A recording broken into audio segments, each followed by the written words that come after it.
새해 부동산 시장을 짚어보는 신년 기획 그 두 번째 순서입니다. 지난해 부동산 시장은 경제 불확실성으로 침체기를 면치 못했습니다. 여기에 공사비 급등, 부동산 PF 대출 위기 등 악재가 여전히 시장을 둘러싸고 있는데요. 하지만 총선과 저금리 전환 예고 등이 변수가 될 것이라는 낙관론도 나오고 있습니다. 김지혜 기자입니다. 지난해 가을 잠시 올랐던 아파트 매매 거래량은 추석을 기점으로 다시 꺾였고 부동산 시장이 얼어붙으면서 전국 아파트 값은 6주째 하락세를 보였습니다.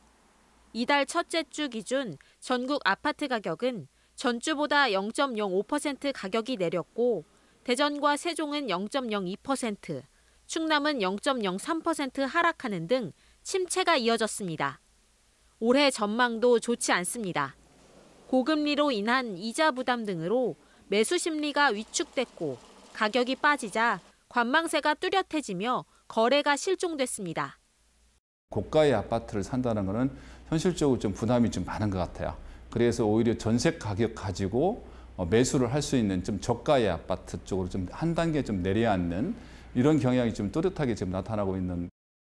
여기에 태영건설이 워크아웃을 신청하는 등 부동산 프로젝트 파이낸싱발 경제 위기 가능성에 시장이 완전히 얼어붙을 수 있다는 우려까지 겹쳤습니다. 이런 흐름이 하반기에는 달라질 수 있다는 전망도 있습니다. 미국의 기준금리 인하가 현실화하면서 경제 성장세의 회복으로 부동산 시장에 다시 활기가 돌 것이라는 기대감이 조금씩 흘러나오는 겁니다.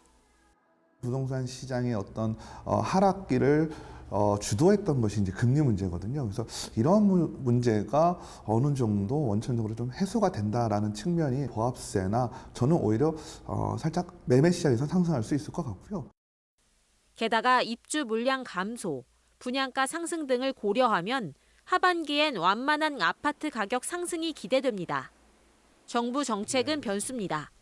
특히 오는 4월 총선을 전후해 쏟아질 부동산 정책과 공약들이 시장에 어떤 영향을 미칠지 주목됩니다.